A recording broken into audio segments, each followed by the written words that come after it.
COVID-19 adalah virus mematikan yang menyerang dunia. Daya jangkitnya begitu cepat dan merupakan kondisi darurat. Bahkan WHO menetapkan COVID-19 sebagai pandemi global. Jika tidak segera bertindak, jumlah kasus positif akan terus meningkat. Sebelum kita membahas lebih lanjut tentang COVID-19, ada pepatah mengatakan tak kenal maka tak sayang, baru kenalan sudah dipanggil sayang. Hey guys, wait up! Wow. Perkenalkan, nama saya Surya Merundengan, mahasiswa Poltekkes Kemenkes Manado Prodi Nurse, yang akan membahas tentang COVID-19 secara tuntas dan tajam.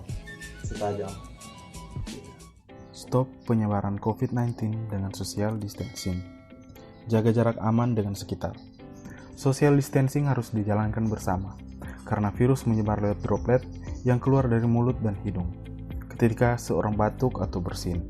Semakin ramai, semakin tinggi risiko seseorang terinfeksi virus COVID-19. Ayo lawan corona bersama. Setiap kita bisa ikut mencegah dengan mengurangi penyebarannya melalui social distancing.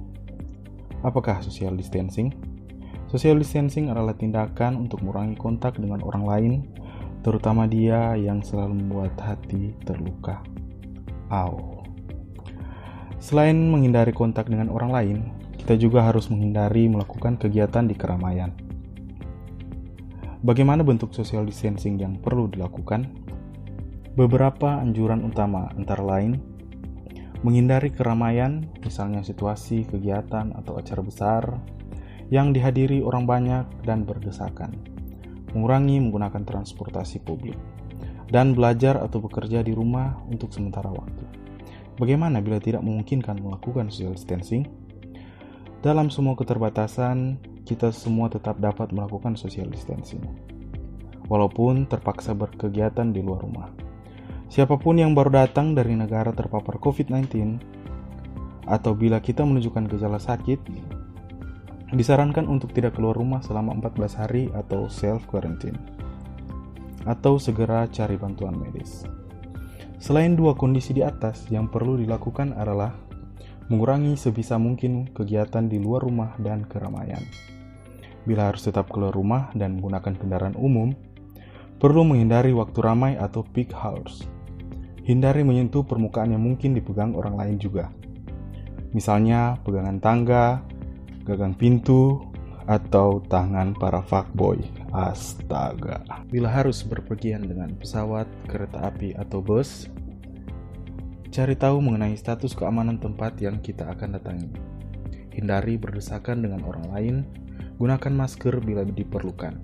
Dan jangan lupa segera mandi dan bersihkan diri setiba di tujuan. Bila perlu membeli makanan atau kebutuhan lain, sebisa mungkin gunakan layanan pesan antar.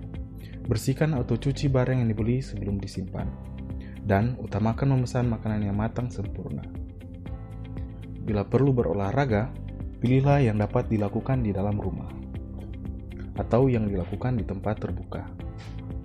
Hindari jam-jam ramai, hindari berbagi peralatan, dan jangan lupa mandi atau bersihkan diri setelah berolahraga. Bila anak bosan belajar di rumah, sebisa mungkin berkegiatan untuk dilakukan di dalam rumah. Bila sangat mendesak, pilihlah kegiatan yang bisa dilakukan di ruang terbuka yang tidak ramai. Ajarkan kebiasaan bersih-bersih setiap selesai kegiatan. Dan beri penjelasan dengan baik, tanpa menakut-nakuti atau membuat panik. Apalagi yang perlu dilakukan selama social distancing?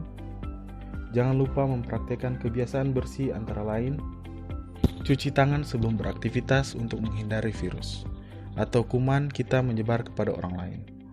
Cuci tangan setelah beraktivitas agar diri kita terlindung dari virus atau kuman dari luar. Mandi dan berganti pakaian secepatnya setelah berpergian. Untuk memastikan rumah dan lingkungan tempat tinggal kita tidak terkontaminasi, berdiam diri di rumah adalah pilihan yang bijak. Terima kasih sudah menyaksikan video ini. Semoga video ini dapat menajamkan pengetahuan Anda.